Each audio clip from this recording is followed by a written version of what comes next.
ముఖ్యంగా వేరుశనగ చూసినట్లయితే ఎక్కువగా కాండం కుళ్ళు తెగులు, తర్వాత క్రౌన్ రాట్ అంటాం ఇంగ్లీష్లో, కాలర్ రాట్ అంటాము, ఈ స్టెమ్ రాట్, తర్వాత కాండం కుళ్ళు తెగులు ఎక్కువగా ఆశిస్తూ నష్టపరుస్తాయి.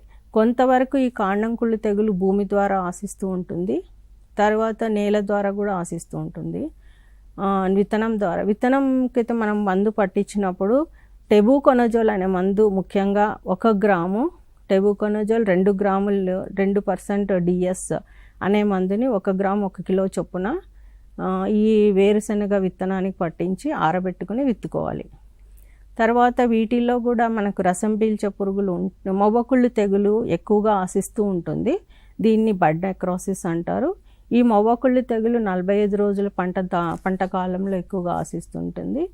ఇది రసం పీల్చే పురుగుల నివారణకు శిలీంద్రనాశినితో మందులు విత్తన శుద్ధి చేశాక మనకు ఆరబెట్టుకున్నాక ఇమిడాక్లోప్రిడ్ అనే మందుని, ఇమిడాక్లోప్రిడ్ 5 గ్రాముల చొప్పున కిలో విత్తనానికి కలుపుకొని విత్తుకోవాలి.